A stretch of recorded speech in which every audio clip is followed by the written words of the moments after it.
And good evening to our fellow listeners and followers.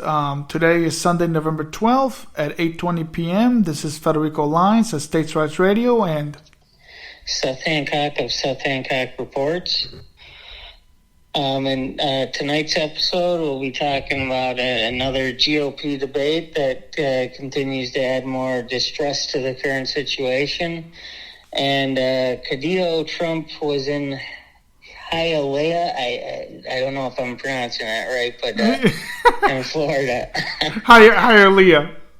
Hialeah.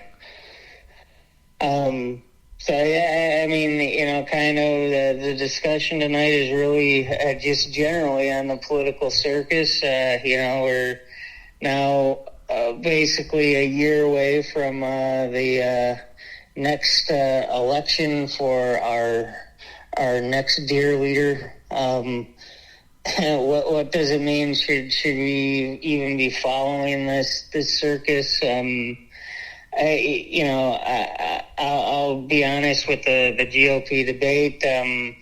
I forgot even that there was a debate this week. I didn't even realize there was a debate until after it, and I saw some stories on some websites. So I went back and watched a few of the quote unquote highlights, and it's about what I expect. A bunch of actors trying to one up each other, and it's what we can expect from politics today.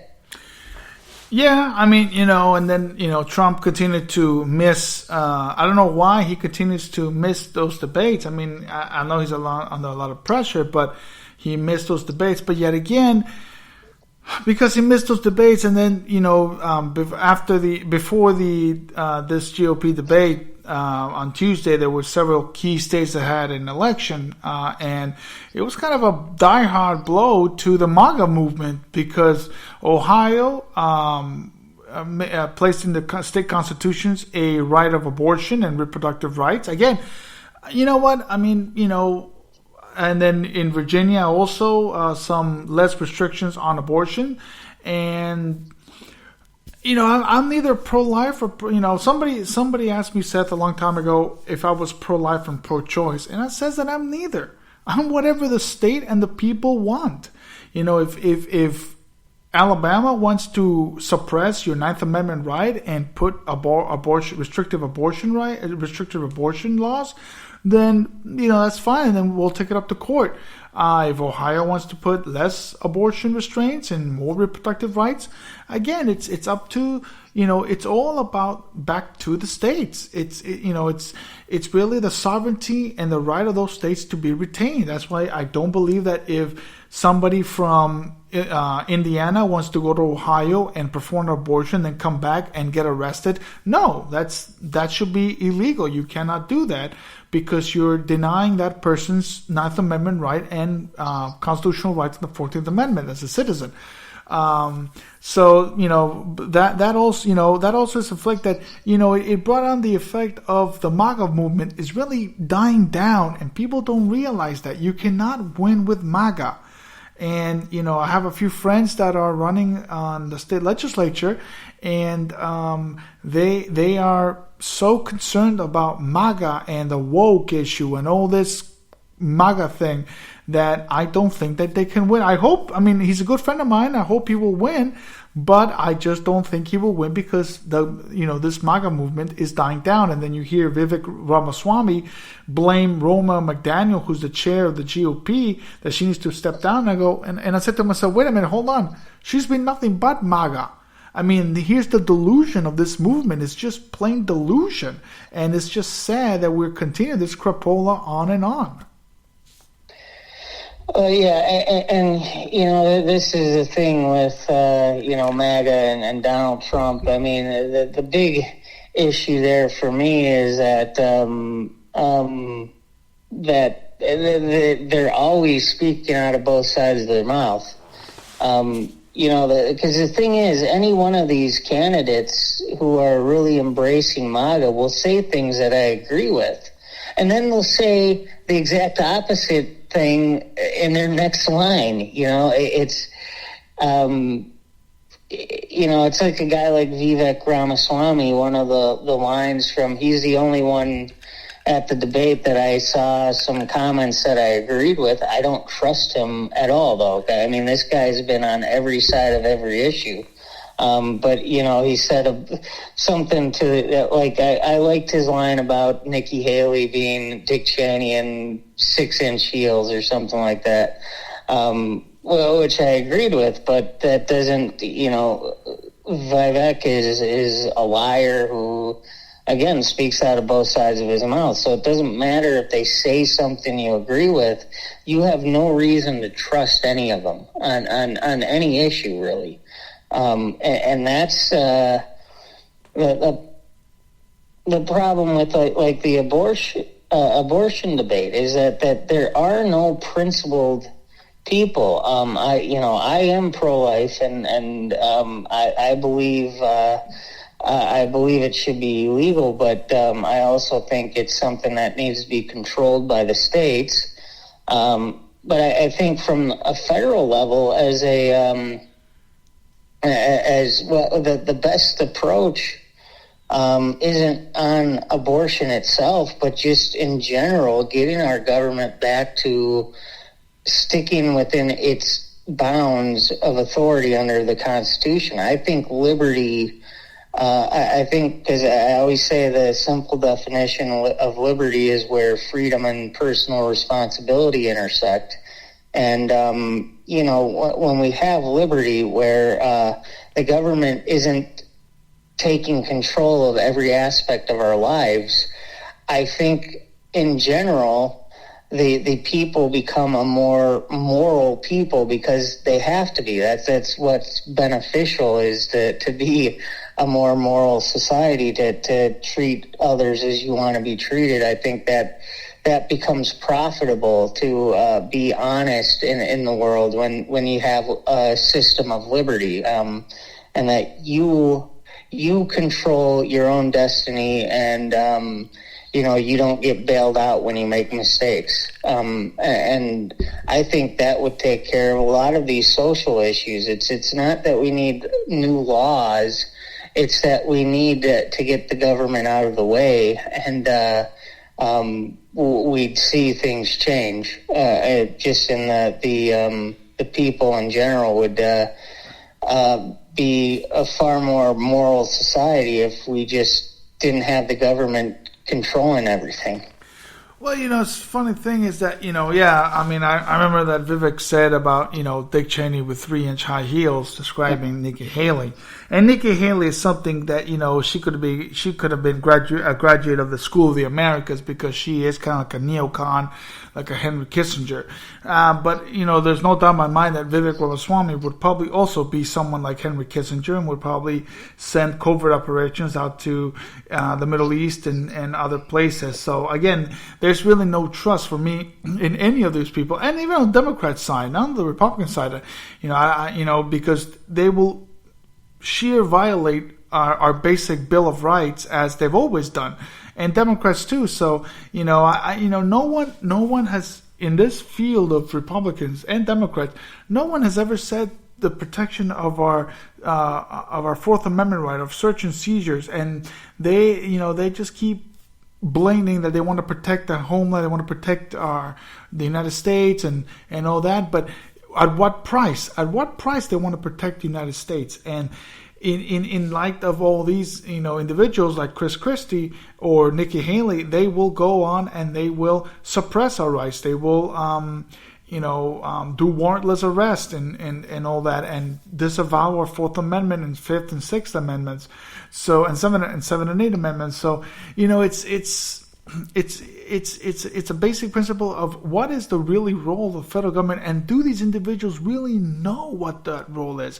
I was watching a documentary of Roger Ailes, and Roger Ailes was a conservative, the head of Fox News, which he got ousted because of sexual harassment. But he actually began in prepping up Richard Nixon, and here's Richard Nixon that he said in one interview on one like a panel of interviews that we need to strengthen the federal government on these areas. And again, that's not what that's not what I'm seeking. I'm not seeking a chief executive to be our grand leader.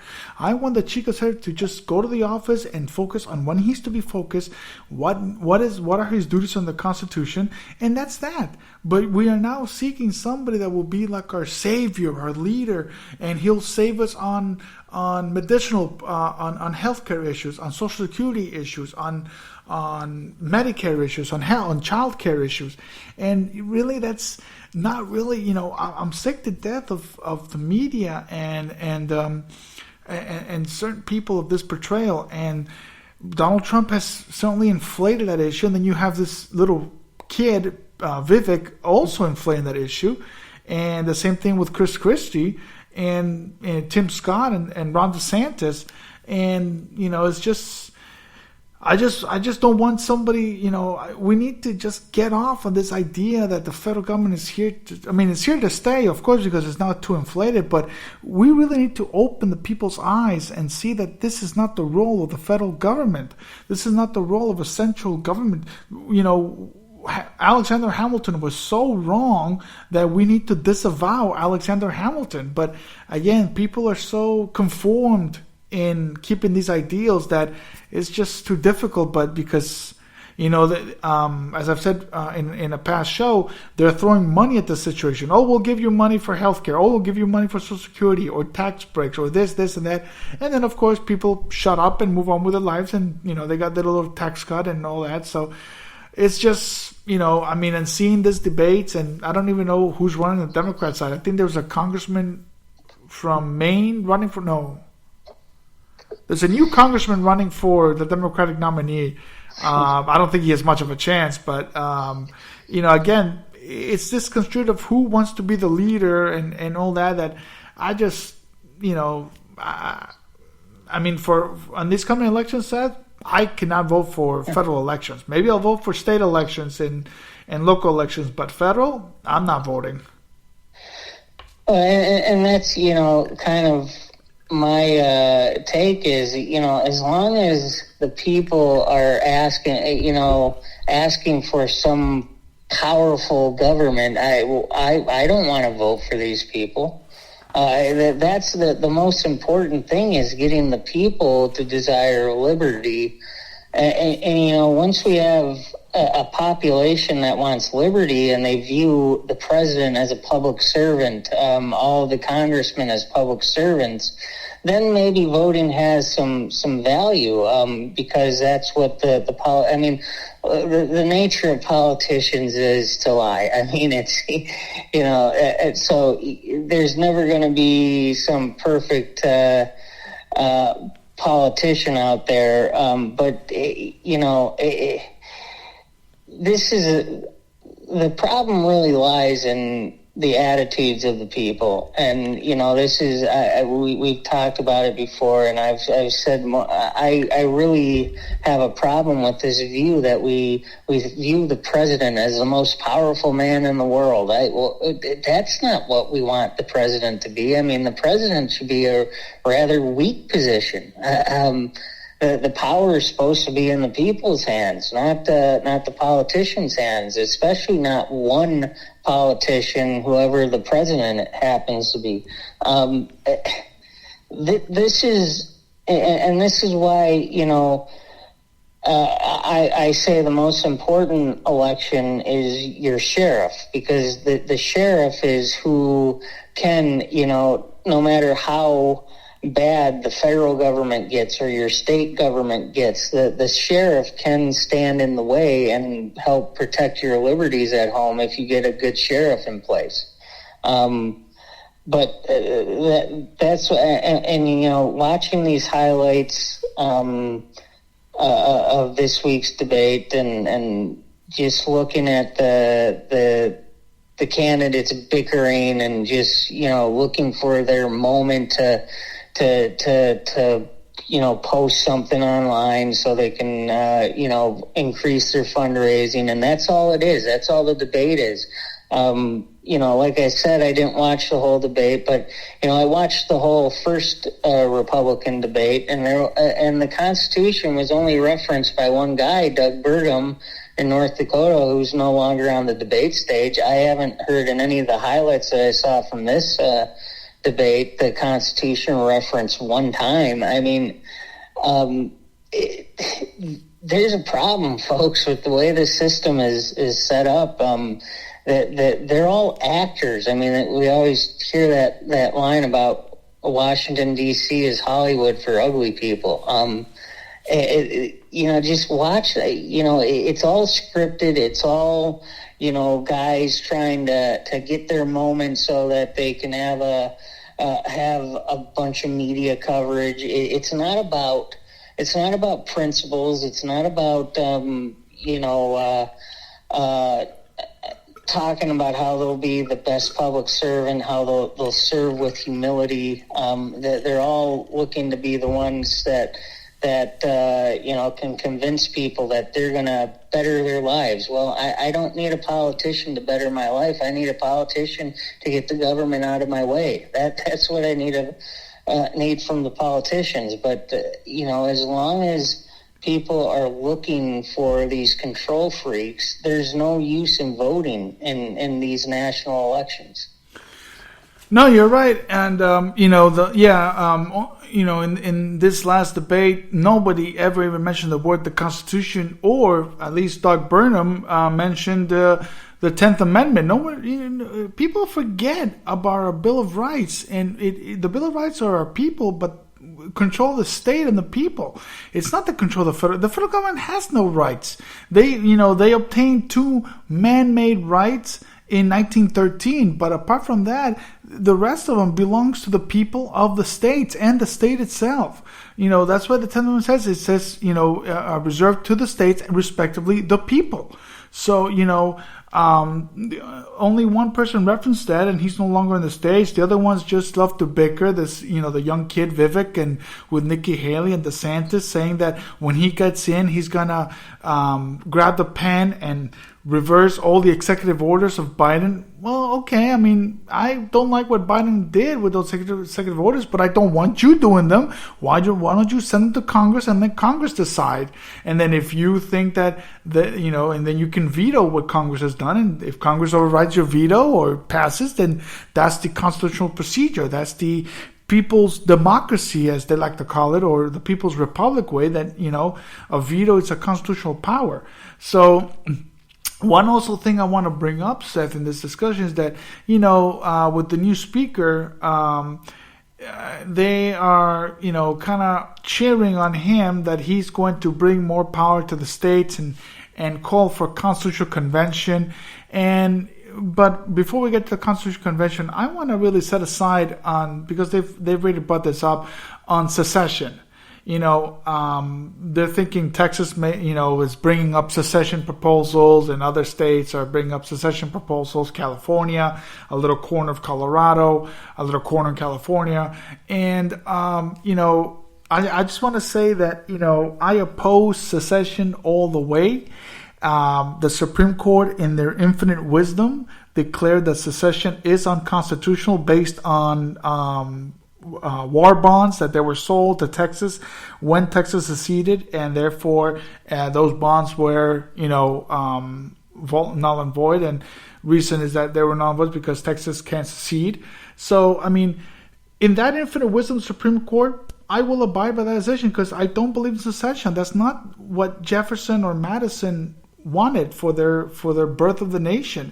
They wanted states to work together, but in a sense against a central power, not to separate from that central power, not to form their own little union. No, it's to create a more perfect union, which is the American Republic of Sovereign States. So, this idea that, people say, well, maybe we should secede or praise the Confederate States of America, which, again, here's something I want to bring up, Seth. Jefferson Davis was just as bad of a president than Abraham Lincoln. People need to understand that. And that's why I want to bring more this issue of this leader and all that crap that's feeding in the conservative media or the left-wing media. Both presidents, Abraham Lincoln and Jeff Davis, were not good presidents. They were tyrants. and there's proof about that. So, but it's this media frenzy that they want to feed on a leader and all that, and it just really sickens me. Well, yeah, and one of the things is, that it just seems like there's really an effort to get us to be at each other's throats. It's a divide and conquer strategy to get the left versus the right, and when you really look down at it and just see how both the so-called left and the so-called right wing presidents and politicians, that they all have the same solution, and it's bigger government. And if the people start recognizing how both sides of the political apparatus are playing us against each other, if we start standing up together as people for liberty, we can start changing these things. But it starts with the people desiring liberty, and that's the problem with secession is it's just it's more pushing that divide and conquer, and it's not going to end up well. We'll just say that. I mean, I certainly have felt like, man, I wish we'd just secede so that I wouldn't have to pay taxes to this evil federal leviathan. But, it won't work out in the end. That's the thing. It doesn't matter how much it sounds good. It's not gonna work out.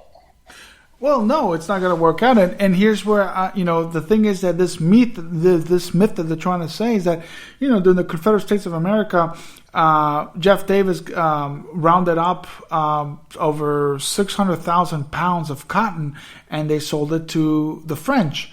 But yet when they sold it and they got that money back, you think that money went to the states of Georgia, the states of South Carolina? No, it went to the federal treasury in Richmond. So that's not very, republicanism. That's not a great leader. That's a tyrant. And this is something that also the media has portrayed. We've been taught in schools that Abraham Lincoln was a great president, that he, proposed the 13th Amendment and freed the slaves. Yeah, but not in the beginning. Lincoln didn't want to really free the slaves already in bondage. And then they call Andrew Johnson a bad president. They call James Buchanan a bad president. They don't even know it. And, James Buchanan, yeah, he did, I don't know if he did anything to try to stop the Civil War, the outbreak of the Civil War, but, Andrew Johnson was not the bad man that people think he was. I don't know about your take, but this is the media frenzy that, even the conservative media right now, they praise Donald Trump and they praise Ronald Reagan, and when you look at them, they were not that great. They're awful. And it's that, and then they forget people like Calvin Coolidge or Grover Cleveland. If it wasn't for you and I, Seth, people wouldn't know about Grover Cleveland or Calvin Coolidge. But no, it's about Reagan and Trump and Biden. So this media frenzy is just despicable that, we're teaching our kids the wrong side of history. Yeah, if you kind of look at it, the presidents who are ignored in history tend to be the better presidents. Yeah, exactly. And the ones who are vaunted as the greats of our history are some of the worst. FDR and LBJ. Yeah, FDR, LBJ, Woodrow Wilson. Uh-huh.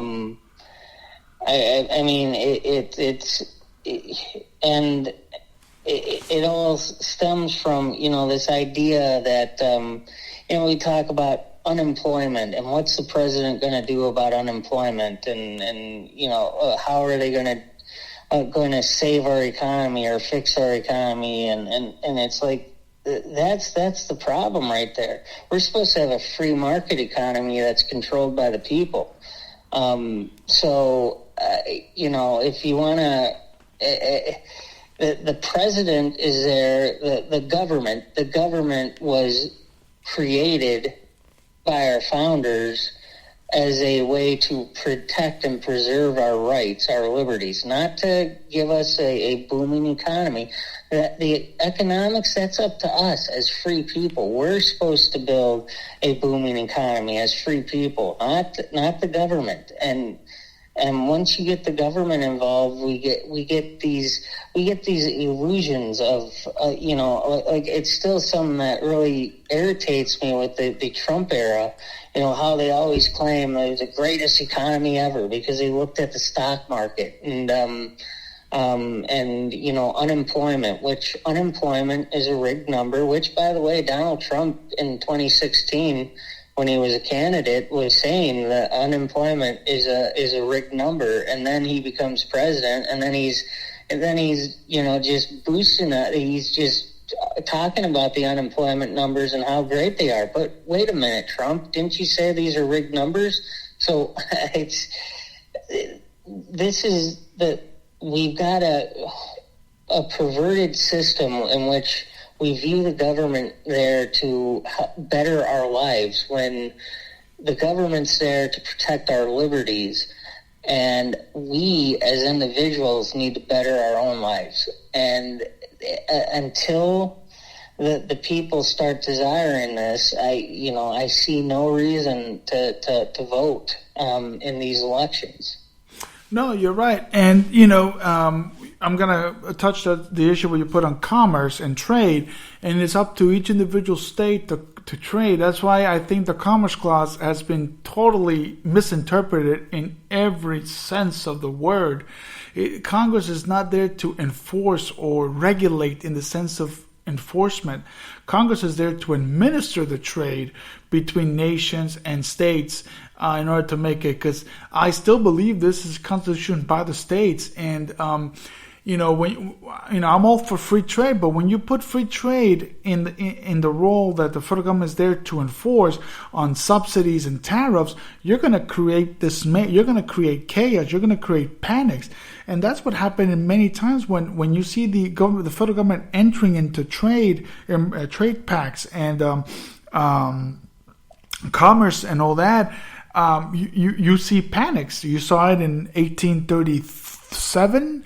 You saw it in 1893 and 95. You saw it in 1929.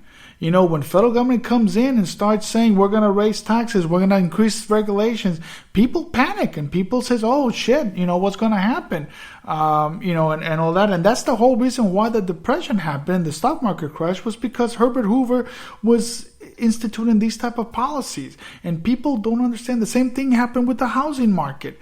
When you get the federal government to reduce regulations, not reduce regulations, to increase regulations back in 2006, people started getting nervous, and you cannot have that. So, one thing I'm going to bring up is, in 93, NAFTA, the North American Free Trade Agreement. I'm all for free trade. I believe free trade is great, but when you put subsidies into free trade and you tell a farmer that you have to grow this amount, and if one farmer doesn't grow that amount, then he grows more, he gets punished, but he doesn't punish the other farmer. That's socialism, that's communism, and that's what happened in 1942. You cannot have that. If one farmer, which again, that farmer in 1942 grew wheat and he grew it for his own consumption, but he grew more than what he was supposed to grow, he gets punished out of that. But the other farmer that grew less than that, 50% less than that, he gets a check from the government. Is that fair, Seth? No. Yeah, no, absolutely not. So this is, and then you have people like Trump and LBJ and FDR, these heroes that says, oh, well, I'm going to fix this and I'm going to come in, I'm going to give the fair share to the farmers. We don't want that. We don't want that type of candidate. We want you to be in the office and just administer, because that's what the federal government is, just to administer. It's not to enforce. It's not to regulate. It's just to administer. And as Eddie Murphy told a joke that he called Bill Cosby and said he called Richard Pryor and said that Bill Cosby complained about his jokes, and so Richard Pryor says, "Well, tell Bill Cosby to have a Coke and shut the fuck up. Just have a Coke and sit down and shut the fuck up." So that's the main role of the president. Just sit down and do your business and very quietly. Yeah, and that's, like when every year when we get the State of the Union address, I honestly, like, people stop watching it. This is just a circus. I mean, you go back to George Washington. George Washington gave his State of the Union address via a written letter to the people that was sent across the country to people. There wasn't this circus. I mean, granted, we didn't have TV back then, but it used to be that the State of the Union address was usually just a written letter, or farewell addresses by presidents was just a letter. It's become a circus. Everything revolves around politics when it shouldn't. Meanwhile, our liberties get eroded away further and further every day, and nobody's even talking about that. They're talking about how bad the economy is, and again, like I said, the economy is up to us. It's up to us to build a strong economy, not the government. It's all a circus. It's all a show. They're all actors. They're all scripted. There's no sincere people on these debate stages. I mean, that's why, I go back to one of the things being a Ron Paul supporter in 2012 is I sensed the sincerity of Ron Paul. That's, why George Washington is still my favorite president, is that he was humble. He had humility and was not trying to be a tyrant. But the debates are about who's going to be the better tyrant. And that's, that's not something to really be a part of. That's why I will not be voting for president. There might not even be I live in Illinois, so I mean, this is a crappy state to begin with, so there might not even be any state or local people that I think are worth voting for either. I might just go pick up a ballot and put it in the machine blank without voting for anybody, just so, all the lines, well, if you don't vote, you don't have a right to complain. Well, that's nonsense. Well, that's right. No, yeah, absolutely. Yeah. And don't get me started with that, with the whole lesser of two evils crapola nonsense that I keep hearing. Well, if you vote for Trump, it's the lesser of two evils. Or if you vote for Biden, it's the lesser. It's the same thing. They're both evil. There's no lesser. It's the same evil. So people, I hate when people say that, and it just boils my blood on that. But you touched something that I want. The State of the Union address. I mean, why can't we go back to the days, you're right, of George Washington when he sent his address from Mount Vernon to Philadelphia, New York in a Pony Express? Why can't we do it again? I mean, do we need this charade of, the Sergeant at Arms saying, Mr. Speaker, the President? Why do we need that? It's like a charade. It's like a amateur theatrics, and then they boo him, and then they applaud him, and they hiss, and they boo and hiss. So it's so annoying in a sense that it's an amateur theatrics. It's to make him a glorified leader. And here's another one, touch base. There's something, again, the media does this, either whether Trump and Fox News or Biden and CNN or MSNBC. But people also don't know about JFK. JFK was a very conservative president in domestic policy. He passed the second largest corporate tax cuts in U.S. history. And yet I know his his foreign policy is not good because he led us into Vietnam and increased pressure and all that. But here's something that people don't want to see, and then they're praising RFK Jr., which is like a protege of his father RFK, or his uncle Edward Kennedy, where they were more liberal than JFK itself. So this is what the media portrays, that is just despicable. It's what the media wants to teach our children on education, which is flatly untrue and really bad.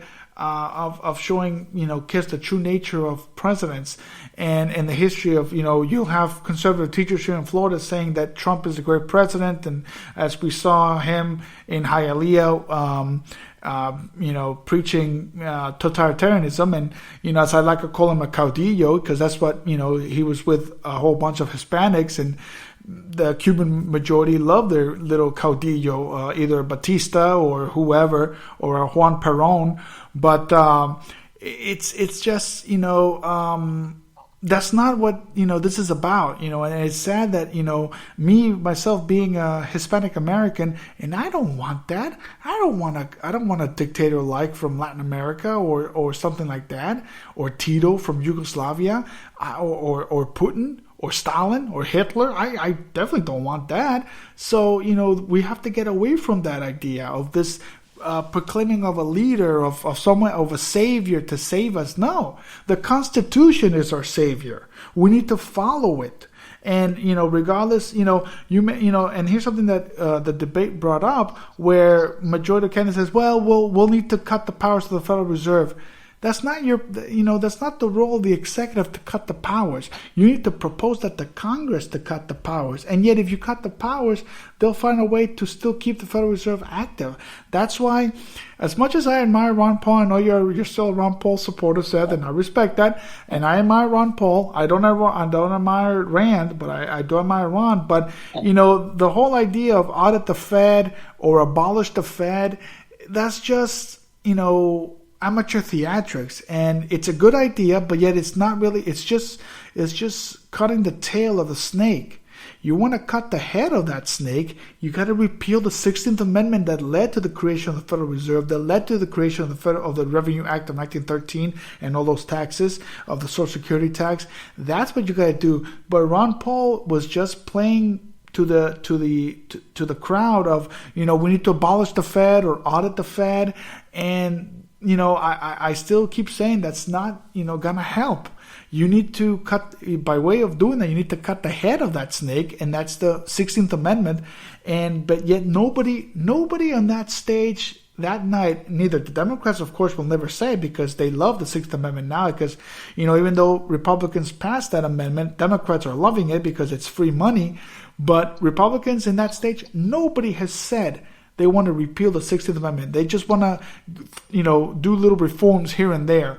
And that's also why I'm not entrusting anybody with my vote in next year, because they're just playing to the crowd and playing to the big bureaucracy that is Washington City.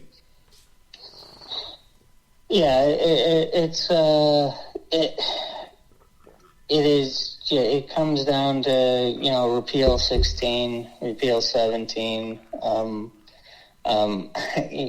repeal all the bad amendments, which does not require a convention of the states, by the way. So, no, it does not.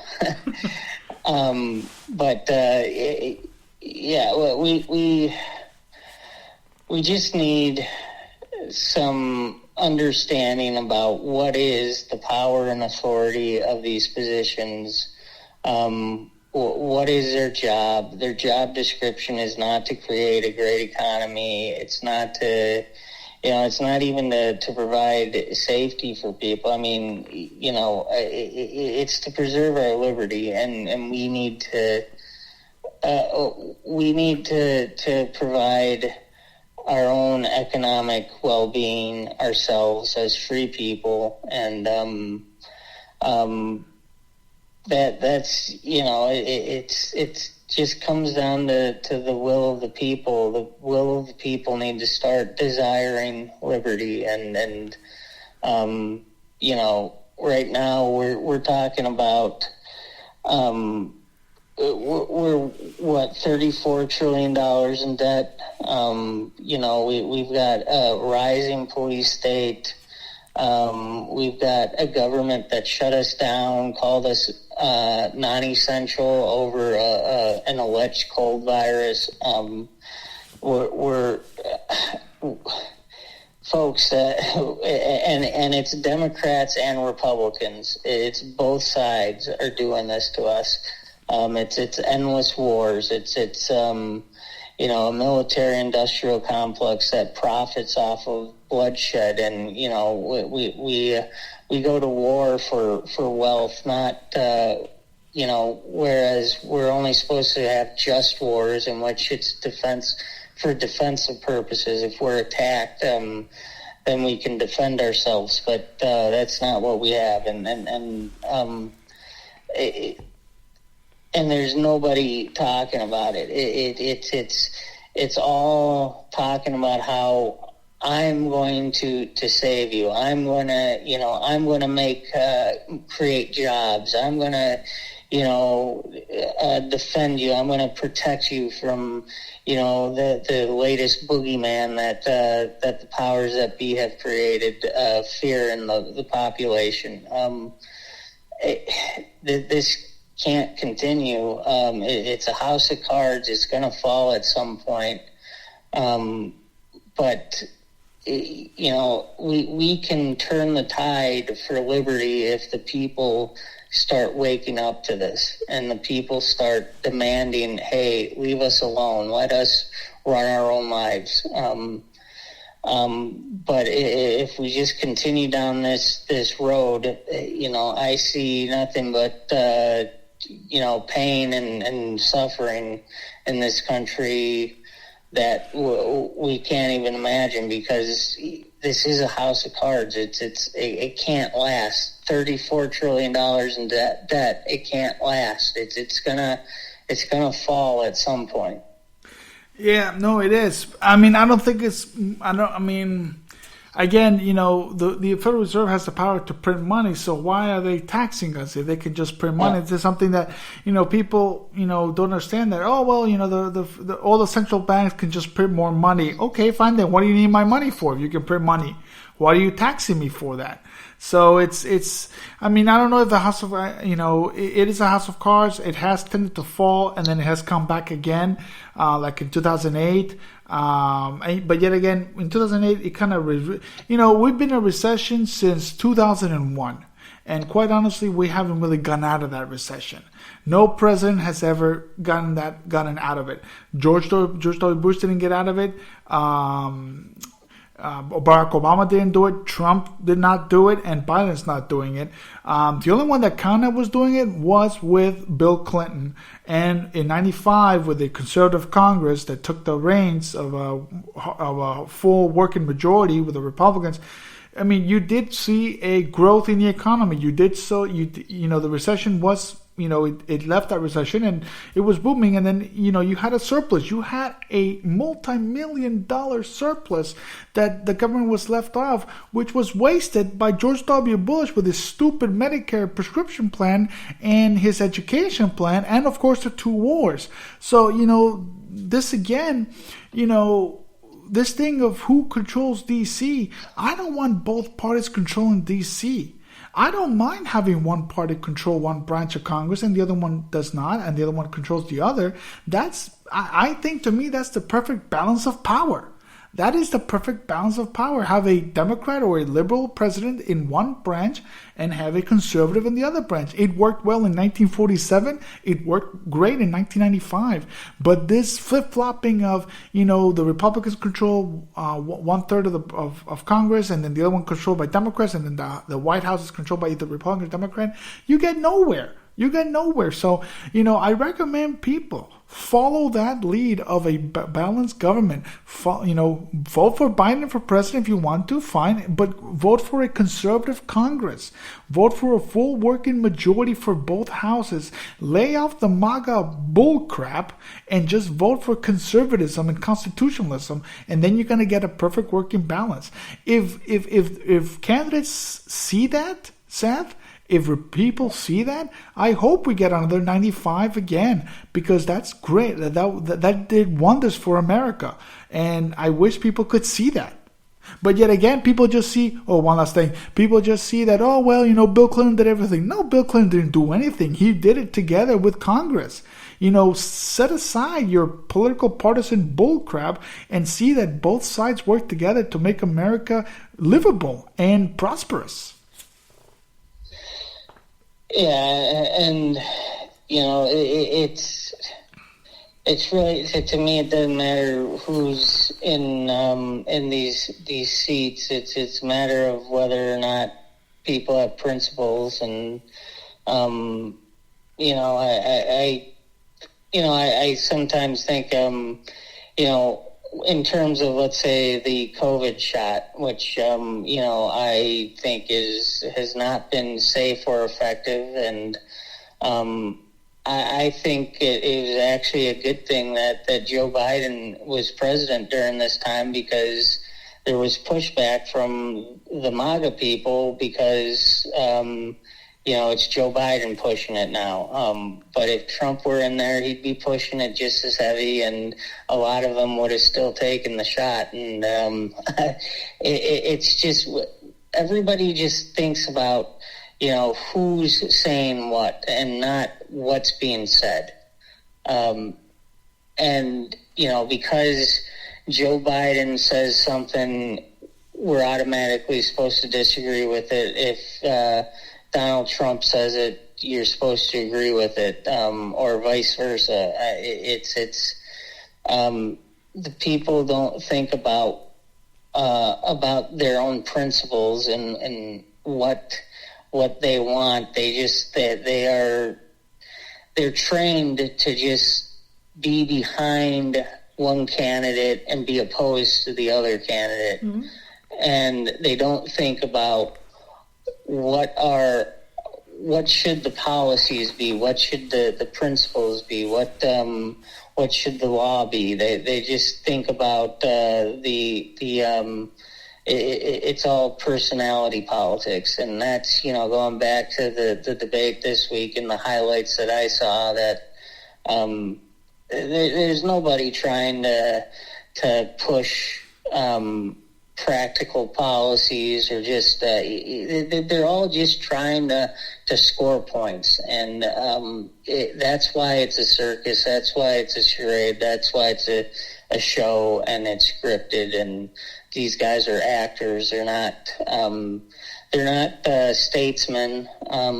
They're just politicians trying to score political points, and that's why there's no point in even watching these debates. Yeah, no, there's no point as well. And you said it's a personality popularity contest nowadays, and it's just really sickening and despicable. And the things that in 1920 in the Republican convention, they were saying that General Leonard Wood was going to be the nominee because I think he was a hero of the First World War and he had popularity. But yet Warren G. Harding came, and Warren G. Harding was a very dull person, but he spoke much better than Donald Trump or any other Republican nominee or president, and they nominated Warren G. Harding. So that wasn't really the end of the GOP. I think the end of the GOP was, the beginning of the end was in 1952, where they nominated Dwight Eisenhower. Yeah, he was a popular general, a great general, lousy president, but a great general. But he was also a popular person, and they went with him instead of Robert Taft. Yeah, Robert Taft was a very humble, eloquent speaker, but not as popular as Eisenhower. But I think that was the end of the GOP, the beginning of the end, where they picked popularity over principle, over statesmanship. And, then comes Barry Goldwater again. They didn't pick him. They went in 1968 and picked Richard Nixon, who was horrible. So, it really, we're not here to judge on a popularity contest like Miss Universe. This is not Mr. President or Miss President. This is the president. This is the presidency. We're not here to see who's popular on YouTube or social media or TikTok or Instagram. We're here to see that you do a job with accordance with the Constitution, and that's that. I don't care if you're handsome, if you're fat. I mean, I really, we had a fat president, William Howard Taft, and he was a great president, even though he weighed over 300 pounds, but he was great. He was awesome. But yet, people rather see popularity over that, and that's no interest to me. That's why when I see both Republicans and Democrats fight and bicker and see who's the coolest or who's got the bigger boots like DeSantis or 3-inch heels like Dick Cheney with Nikki Haley. I don't care about that. I mean, I'm not here to judge your personality or your family. I don't care. I want to see that you know what your duties are, and your duties are just to sit down and be quiet and do your things according to the Constitution on the right things, and that's all. But you're right. It's got a media circus, and it's now who's the popular person, and that's just sad. I don't want another Dwight Eisenhower or Richard Nixon or Ronald Reagan on the Republican ticket. I really don't, because they're going to ruin America. They really have ruined America, those presidents, even though many people will probably hate me for that. But I don't like Ronald Reagan. I don't like Richard Nixon. I mean, I'd rather have a JFK who did a much better job in the domestic policy front than Richard Nixon. I mean, Richard Nixon increased the federal government with environment regulations that was really crippling the economy. So if people get angry with me, well, I'll blow them a raspberry, and I'll abstain because I don't want that kind of popularity.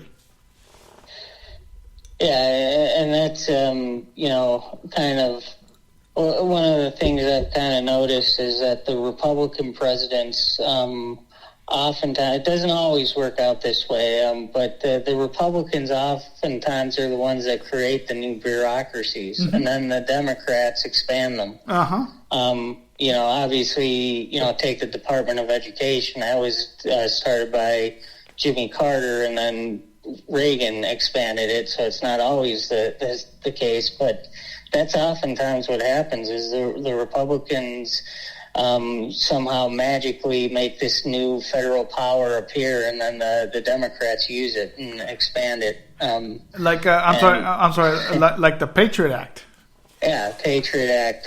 Department of Homeland Security. All these new agencies after 9/11. They're almost all Republican creations. Yeah, and the NSA.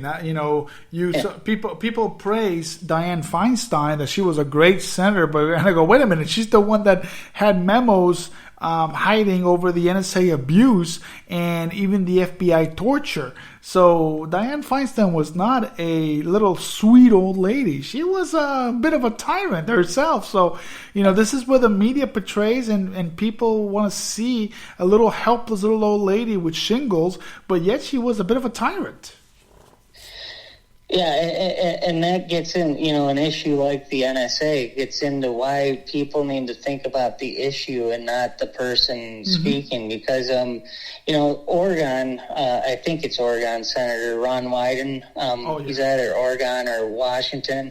He's actually been pretty good on the NSA and stuff. I mean, I'm sure I disagree with him on almost everything else, but he's good on the NSA, and he's against all the spy state stuff that's expanding. And so, but if you're in the Republican, Democrat, we're supposed to hate the other side. If you're in the tribalism, you'll disagree with Ron Wyden just because he's a Democrat. And that's the problem. I mean, and Rand Paul, who I generally have lost a lot of respect for, but Rand Paul and Ron Wyden have worked together in the past on issues to try and curb the NSA and the surveillance state.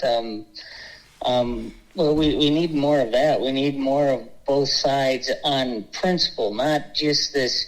There's always this call for compromise. Compromise is overrated. I'm not against compromising when there's legitimate reasons to compromise, but what we need is both sides. We need Democrats and Republicans on principle working together, which is not necessarily compromise. It's just, hey, we actually share the same principle that the NSA is abusing the American people, so let's work together and do something about this. Of course, they haven't gotten anything passed because the majority in Washington love the NSA and love the control system, but we need things like that, and we need to put aside this this tribalism that, if you're a Republican and a Democrat says something, you have to oppose them. And if you're a Democrat and a Republican says something, you have to oppose them. We need to think for ourselves and, just be principled. Yeah, one last thing. My last thought is vote on issues, not personality. And I don't know if you're familiar with the British series Blackadder.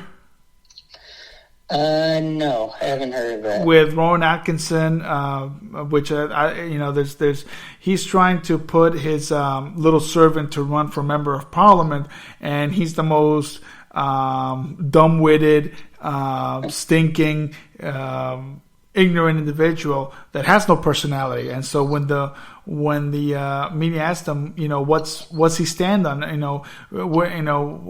goes, well, we're gonna run on issues, not personality, and that's what it's all about. Even the most dumb, ignorant, but he's running on issues, on principle, the thing that's gonna happen. So when you go into the ballot next year, think about the issues. Don't think about how he grand looks on YouTube and he looks like a golden person and all that. No, forget that. Don't look about his personality. Look at where he stands on the issues. Where does he stand on principle? Has he been a fighter of our Bill of Rights? Has he decreased the level of federal government or increased it for good reasons, not for bad reasons? Not for other reasons. So think about that when you go into the ballot. Think about what he's done to protect our Bill of Rights, to save our Bill of Rights, and to protect this enormous cloud that's a federal government. That's my 2 cents worth. That's my final thought. Is when you go into the ballot, whoever the candidate is, Trump, Biden, DeSantis, whoever. Think about the issues. And if you don't want to vote, don't vote. Don't give your vote just because you voted Republican all your life, or your family's voted Republican, or your family's voted Democrat. Think for yourself. Know what's going on. And hopefully that would help us reshape this country, that we cannot rely on a two-party system. And I hope that it ends this perfect dictatorship of a two-party system that, Mexico had a one-party dictatorship, the perfect dictatorship of one party. We have a two-party dictatorship that I hope it ends when people not voting, because it doesn't work.